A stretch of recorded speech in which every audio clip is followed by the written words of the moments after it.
Scientifically speaking, we're sharing the view. From labs to clinics, breakthrough shining through, with minds that inspire and stories to unfold. Scientifically speaking, the future's being told.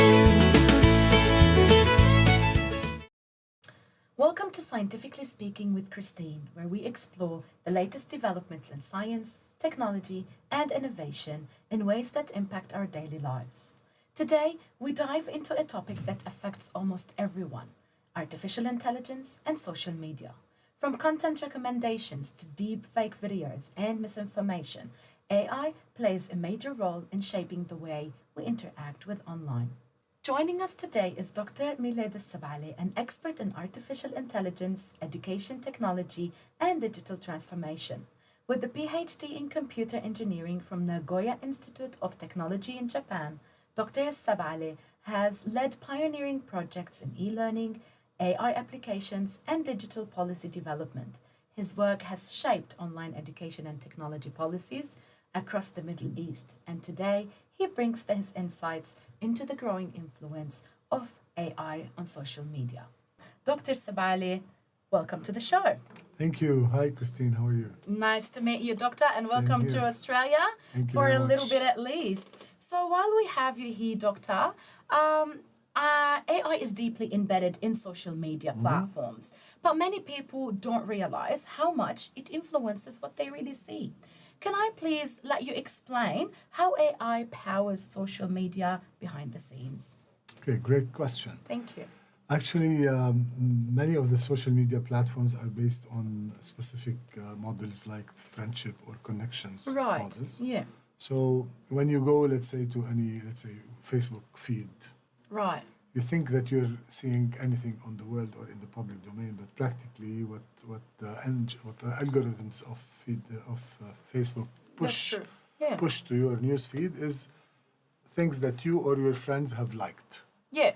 So therefore, this has a kind of a tendency to create a virtual bubble, Right. which means that you see only news that is aligned with your Interests.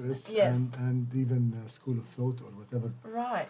So therefore, at some point in time, that there was some major changes, and they asked them to break those virtual bubbles because they were used by probably some special dangerous groups and Oh, so on. wow. Okay. So nowadays, you can see sometimes that some advertising or some content is pushed to your page, Right. which is not part of your Just to break the rhythm. Yeah, to break the rhythm. Yeah. But in general, they would analyze what you think, what you like, what you use, what you type, what you Wow. post, Yeah. and they know more about you with time. So this will also optimize the content they present to you, and they can also direct the advertising because That's true. their major income comes from advertising in addition to selling the data. But, so there is a huge data that's available there. Most of it is entertainment and personal stuff and so on. But the AI allows the companies to create some bots, AI bots that can go and search the entire. Yeah. Coming to that as well. Yeah, the entire social media domains for specific items, and this has become even part of the government's Wow. trends to see what people are saying and what's the overall mood about certain policies and so on. So it's a wide field. It is a wide AI has various applications. It's getting scary somehow, though. Sometimes even they're interconnecting various Yeah. media. Sometimes you're writing something on one platform and then, let's say, at least Insta and Facebook, because they're somehow interrelated. Yes. So there are some doubts for some people that even those, you write something here and you discover something else on the other side. So, Well, Doctor, you did mention AI has driven algorithms to personalize content. How does this impact the user engagement and the risks of creating those bubbles or echo chambers where Yes. people also see content that they agree with? yes, I mean, this is what I was saying. Yeah. I will tell you something. In 2020, probably, we were at a conference or maybe 2019. Yeah. We were at a conference in UK about AI and all the algorithms and the need to re-engineer the algorithms of all the social media. And the reason was that it is creating those echo chambers, because with time you unfriend people who are not alike Yes. or not they don't think in a similar way to yours, and you end up with a group of people who are similar to you, and they and all their pages they like are your knowledge base, virtual knowledge base, and Right. therefore you keep seeing things that you like and you keep staying in a comfort Wow. zone, and this would isolate you from the real world actually with time. Yeah. And this is what happens when some people in the West, for example, now we'll talk a little politics. The Western narrative about fundamentalisms in the region, for example, or terrorism, is that those are people who are poor, uneducated, they don't have options, they don't have the opportunity to get an international passport or a job or whatever. So how come ISIS was able to attract around 500 British passport holders who are graduates from British universities and who are working in British companies and Right. living downtown London? They left everything and went to join them in Raqqa Oh, or wow. whatever. And the reason was social media and those echo The chambers. categorization of Yes, likeness. because on social media, because Yeah. all their friends are from those groups.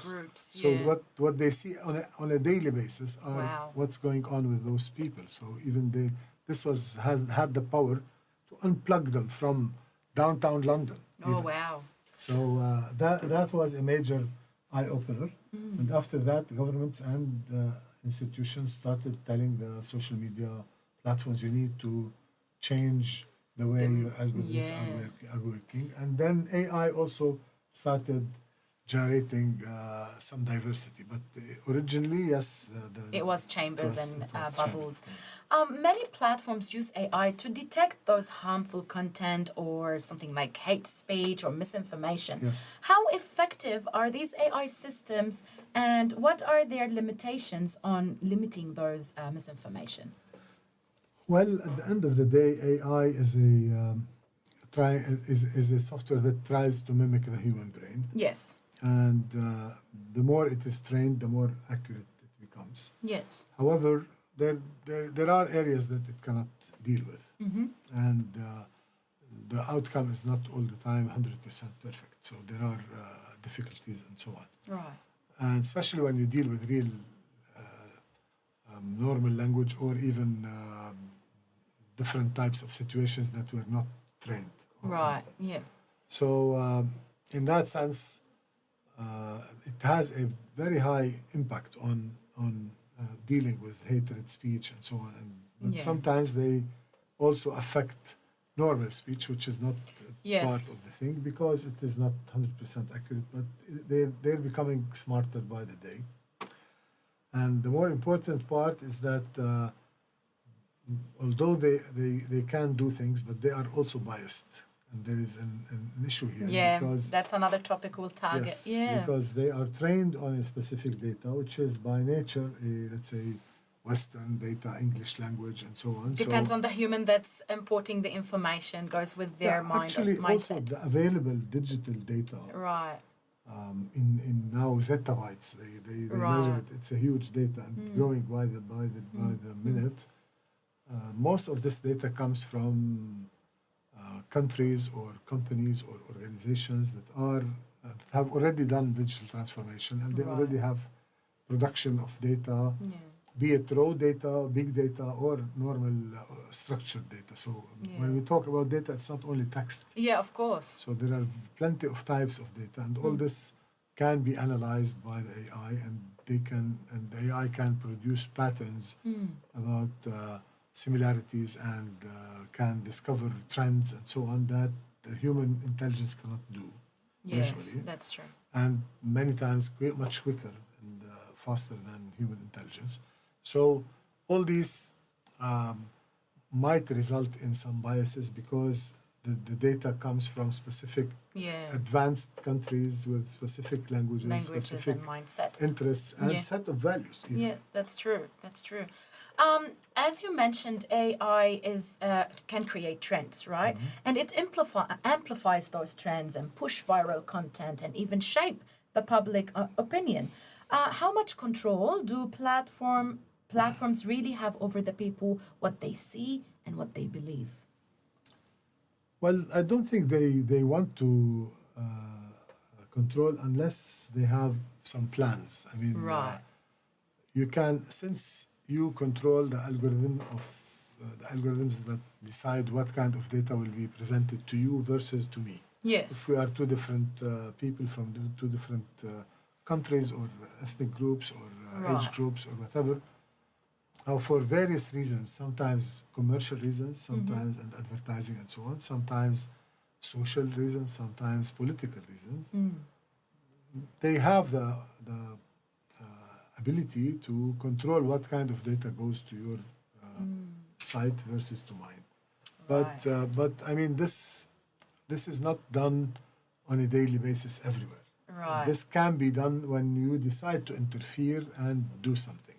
Okay. So, and this is where companies with advertising or companies with certain plans would plan a certain campaign and For targets, yeah. do targeting content production and distribution in order to serve certain objectives. So whether it can be done or not, yes, it can be done. Whether it is done, it is done. But it's not done everywhere, anywhere, all the time. Exactly. With deepfake technology advancing and misinformation is becoming harder to detect, what can AI do to help identify and prevent the spread of this manipulated content, if we can say?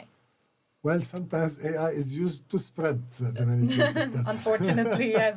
So you can use it both ways. Yes. So and here I would like to highlight one thing that we also usually highlight in education and training on AI, which is that the human operator or the receiver or the client or the customer or consumer should have or should be trained to have higher order thinking skills like critical thinking, creative thinking, should have the ability to verify and validate any assumptions in the content that he's reading, not take things for granted, fake news and stuff like that, and retweet it or share it. So human mind is really still needed. It is needed. Yes. It should have the upper hand. I mean, Yes. The AI is usually the thought partner, which you can use to do things. Now, when AI is embedded in platforms like social media, we cannot control it. So we see what they push to us. That's true. But we have to understand that this is something that might be pushed to us for a reason, or deal with it with some critical thinking and some analytics and some evaluation, and don't take things for granted all the time. That's interesting. You mentioned something about the bots and the influence of them. There's growing concern over AI-generated bots that can influence the political discussions, like you mentioned earlier, and some public debates. Yes. How can users and platforms defend themselves against this driven manipulation? Well, the main defense for the human users is the human intelligence. I mean, yes, we go again to our critical thinking. Should be trained more on how to analyze and how to evaluate, how to accept versus review or reject or whatever is given. Unfortunately, we don't have AI-based tools to counter whatever AI-based bots that are generated. Right. But we have other tools where we can validate and verify. I mean, if I see something on social media that is fishy, that I don't think it's, I can go to other sources and double check or verify.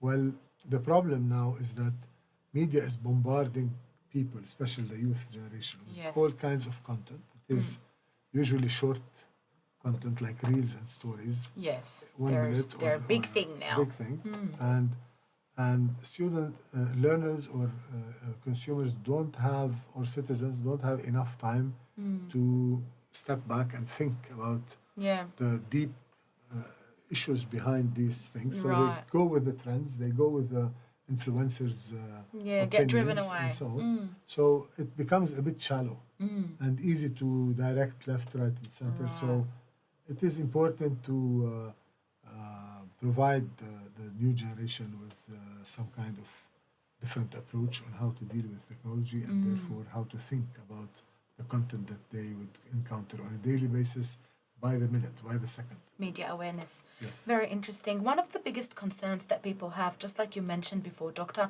is the data privacy. How much data do social media platform actually collect, and how is AI used to analyze their behavior? Well, there are two types of data. Right. One is the data, personal data that's related to privacy, who you are, what you do, where you come Right. from, blah, blah, Identity. blah, and the identity and something related to your career, your interests, and so on. Right. These are collected, but theoretically, the companies or the platforms are not entitled to use this data for other purposes or to share Right. with this data with other entities, even government. Right. But I don't know how much this is 100% safe Right. and secure.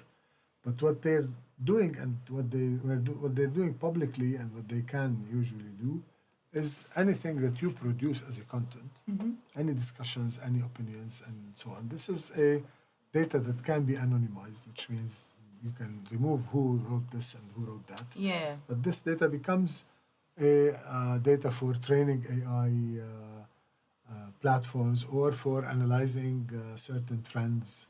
For example, Right. if we're talking commercially, let's say, and we want to know how would the interest of a certain age group change 1 month before Christmas. Oh wow. For season, certain studies. to plan for marketing, to plan for procurement, to plan for different types of e-commerce and trade and so on. This is done deeply nowadays. Right. At all sectors, not only in commerce, even in military issues, or That's even true. in education, Yeah. or human resource planning and so on. But again, this is something that is still at the very early stages. Right. It will be evolving in a more sophisticated way, and this is why each and every country is now putting some kind of ethical framework of how Right. to use AI in a constructive way and to minimize the damage or the threats on security and safety and data privacy and so on. Well, we hope it goes in the right direction. You did mention that companies do use our data ethically, and they do claim they are using it ethically, but there has I been did some not cases. ensure that they don't use it. That is true, but I mean,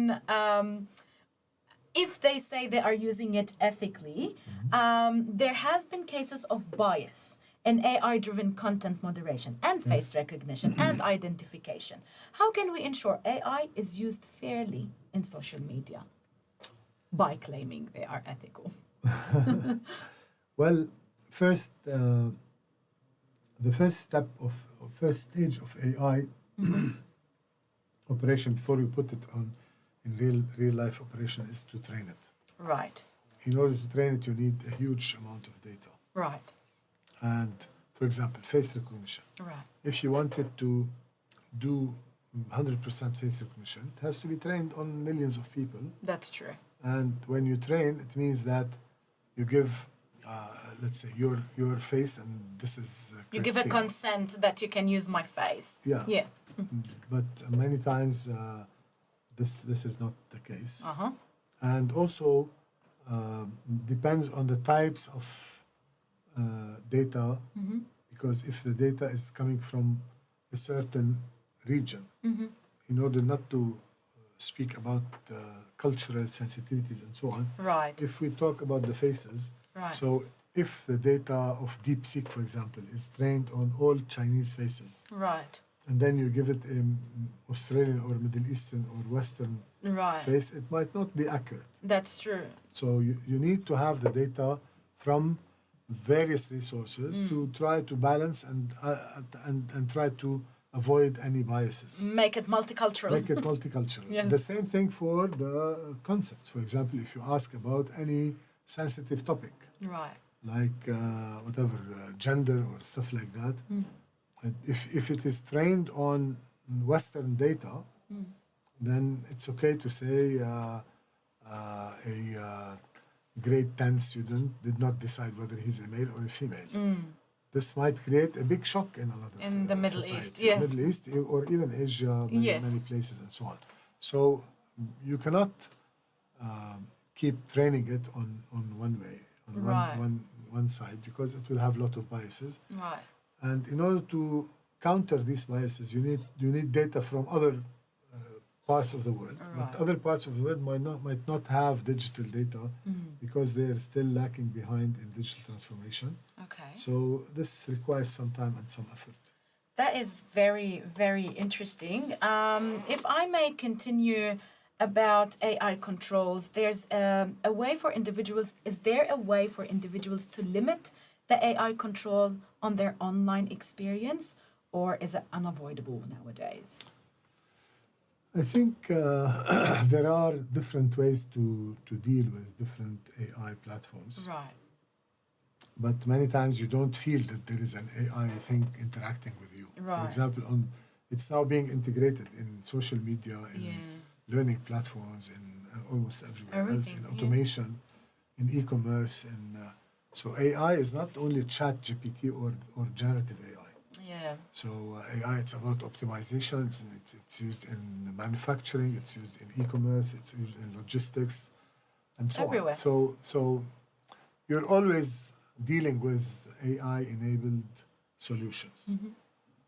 The more you understand how AI works, at least with the layman language, that this is trying to mimic the human brain. Many times, when you train it, you give it an input and an output. Right.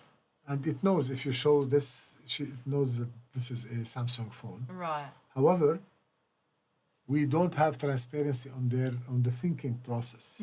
Why, when it sees this, it says this is Samsung, versus when it sees another thing, it says iPhone. Right. This kind of thinking or categorization, actually, it's not thinking, and we had It's a lot automated. it's dealing with data and trained data, and inside they try to mimic by building neural networks that have lots of variables inside that are adjusted in a way that are not understandable, and that is not understandable. And when you get the outcome result, you don't know how it got this outcome result. Wow. So this is one of the main issues that needs to be dealt with. Now, with time, companies like OpenAI or others try to provide more transparency and observability about what they're doing. For example, now GPT, if you ask it a question, it will tell you how it is thinking to reach the answer. That's true. Whereas before, it was just giving you the answer. Uh-huh. This is because this kind of black box concept, it might be accepted if we're talking about to another human, and then I ask you a question, you answer. Right. Then I have to think, why did you answer this?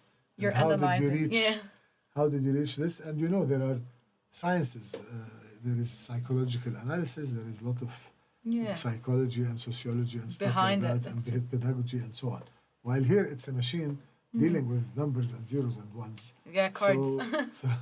So it's important to understand with time and to have more transparency and observability about how they are reaching these results. Very interesting. But AI is rapidly evolving, Doctor, and Of course. new developments like generative AI and changing the way content is created. What do you think the future of AI will be looking like for social media specifically? Well, I think social media will be something totally different than what we have today. Oh, nice. To the good or to the bad? Well, it depends on how we use it. And we can use Yeah. it to the good or to the bad. For sure, AI will be integrated in every bit and piece of social media. Now, for example, people are using social media AI to create content and type and write it on social media. Yes. Then if you start generating some opinions on social media, if I have an AI assistant and I don't have time, shall I ask her to reply to you based on what she knows about how I think? So those discussions that you're seeing on social media, or even better, to create a 1-minute reel, which is a video produced by the AI, that represents my idea, which I could never have done that before because I'm not an expert in video production. Oh, yeah. And I cannot translate my idea into a nice, attractive reel Video. unless I get some experts or some additional support. Right. So AI will be doing all these. It started doing all these. Also, the automation part. At the moment, we're still dealing with, for example, generative AI on a personal level. Yeah. But generative AI can also be automated. And nowadays, any programmer, I have a programmer in my team who can, and I told him, I have this folder with like 300 papers in PDF format about specific topics in AI, technology, innovation, education. Right. And I want the GPT to review each and every one, summarize it, outline it, compare all of them, come up with a new categorization of all these, and so on. And this will take with me probably 3 or 4 months if I want to do it. Yeah, time efficient with the AI. And AI will automate the whole process and will do it in a few minutes probably. Wow. So yes, I mean, it's changing so many things in our daily life, be it on social media, be it on work automation, be it on learning. And this will result in a new way of interest and engagement of individuals with social media and with AI in the future. That's interesting you mentioned, Doctor, because my very next question to you was going to be about this digital space, how it's dominant in the role of the interaction online. This automated digital space, would it dominate forever, or will human critical thinking still be oversight? Look, there is both the AI development and the human mind are not static. Right. But they have to grow in proportion. Okay. And usually the technical development is much faster. Right. And we don't expect each and every citizen or person to become another Einstein. Oh, true, of course. So for sure the digital world that you're describing will occupy a major part of our life, because in all activities that we do, there will be some coexistence with some modern technology. And it's not only AI, probably virtual reality, augmented reality, other types of IoTs, different types of sensors that throw all kinds of data, because AI without data cannot work. And big data without AI goes without unseen. At the moment, just to give you some numbers, probably there are around 30 billion devices connected to the internet. Wow. And most of these are not neither computers nor mobiles. Maybe computers and mobiles are less than 7 billion, and the rest are either cameras or sensors or different types of, or your fridge connected to the internet to tell you whether you still have milk or not. Oh, yes, those new fridges. In addition to drones and airplanes and driverless cars, and everything now is connected. True. Okay, those are throwing data by the second, by the minute in terabytes and zettabytes. Right. And this data that we don't have at the moment, neither the capacity for human intelligence nor artificial intelligence. With all the developments that you know about, it's overflowing. Only 5% of this data is being analyzed. Wow. Now, well, some of them doesn't need to be analyzed, but the part that is analyzed is around 5%. And this is a major milestone at the moment, because from now on, the more data and the more connections and connected devices we have requires more AI power. And Okay. AI power means more investments, more huge data centers, more even power required, Right. and so on. This trend cannot be open-ended. Yeah. So there are limitations. Okay. So, but in parallel, the human partner or operator or the Right. citizen or the consumer need to become more aware and has is more trained to use his higher order thinking skills and not Right. just consumer. That's true. Consumerism in knowledge economy might become very dangerous because people will be totally relying on AI and on different applications, and they will become lazy to think even, Wow. not to move. Because Right. there are a couple of things that took place before that, for example, when they first introduced the calculator, Yes. there were people refusing it because people will not know how to multiply. Right. And this happens. I mean, now I can't I'm showing memorize it a to you. phone number now. Exactly. Yeah. And then when they introduced GPS, for example, Yeah. before you could remember how to go to a Everywhere. certain place, now you totally Rely on it. And same thing, tomorrow we have driverless cars. After that, we have all kinds Wow. of support. And of course, with GPT and generative AI, there is a danger that people will totally rely on this. And this is a big challenge even for education. One of our focus groups is in education. And Right. we realize that internationally and in some of our universities and schools, for example, you can ask, you can give an assignment to the student saying, Right. write an essay about the impact of ozone layer damage on skin cancer, for example. Right. Well, he can go to Google and plagiarize, or he can go ask GPT and copy paste, and this is plagiarism. However, you cannot ban him from not Doing it. from doing this, and therefore you need to redesign your way of asking questions and way of evaluating into the his technology. work in order to be fair and in order not to be just giving grades to GPT. That's true. Because That's because true. everyone will go to GPT and give you similar answers. 100%. So now what we are doing is that we're telling them use GPT to do a literature review about whoever has written about this topic. Right. And after you do that, analyze this content and give me your original opinion. To rely about on it. my critical thinking rather Exactly. than on my Critical information. Yeah. thinking, analysis, Yeah. evaluation, interpretation, and so on. These types of skills are badly needed in the future. Now, the question is, can we develop those skills for everyone at every type of school in every country, regardless of how advanced the education system is or not? And what about people who are already out of school and they are in the Right. workforce, which are in hundreds of millions? So how can we create some quick way to consolidate or to protect those people, Right. and at the same time encourage them to use AI in an ethical and in a productive way, Yes. without damaging their cognitive skills or their ability to create or to be innovative or to be original. Right. Well, this brings me to my next question where, okay, we need to rely on our critical thinking and it's much needed in the future, but not all human beings Of course. react or respond the same way. Would there be any steps that should be taken by the government or regulators to ensure that AI is used responsibly? At the moment, they're still at the early stages, I think. Right.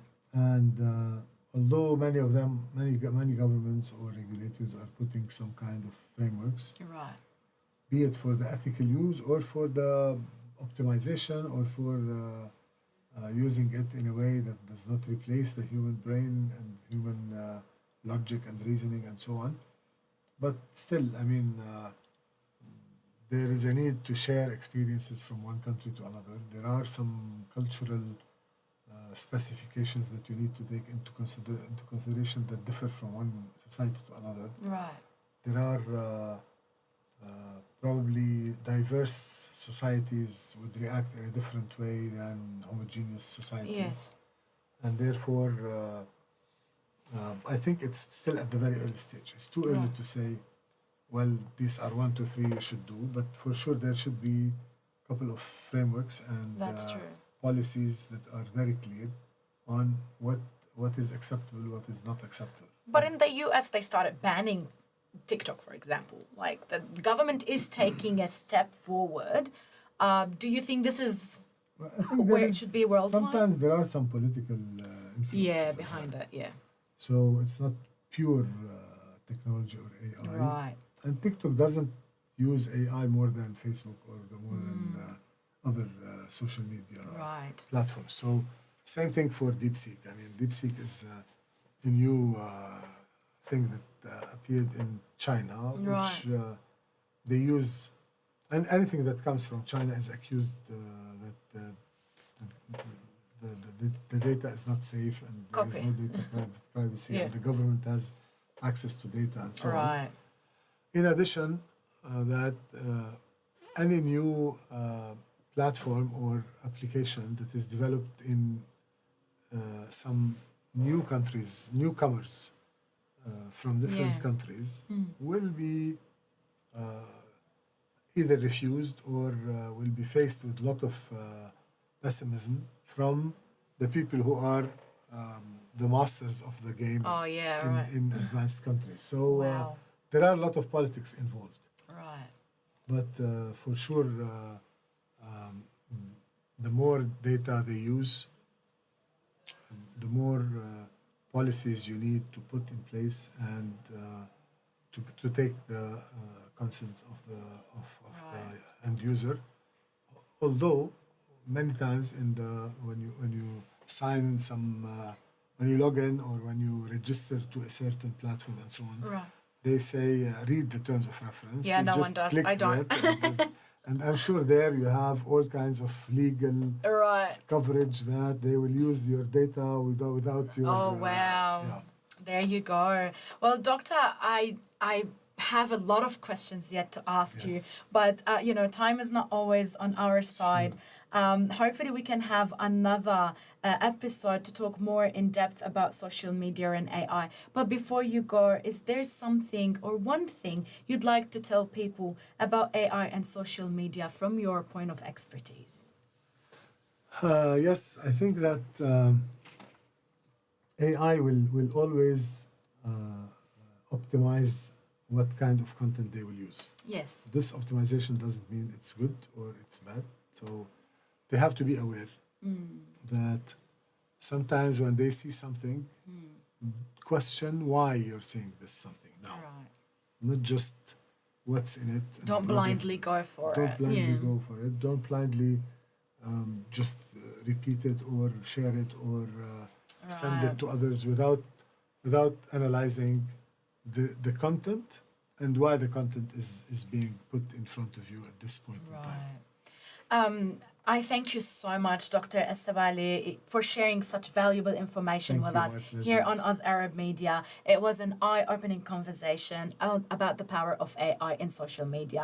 I hope to see you again on our show. Thank you very much, and it was a pleasure, and I enjoyed the questions because, as you said, they are unconventional questions, and That's true. usually people don't go that deep into analyzing the impact of AI and the role of AI. That is true. Especially in social media, and many people consider AI and social media are two separate things, but actually now most they're of the social media integrated, is integrated. Well, we're here for the awareness, so thank you so much Thank you once very again. much. And before we go, here from Oz Arab Media, from Scientifically Speaking, we say that was it for today, but stay curious, stay informed, and always question the content you consume, as Dr. Sebaaly told us. See you again.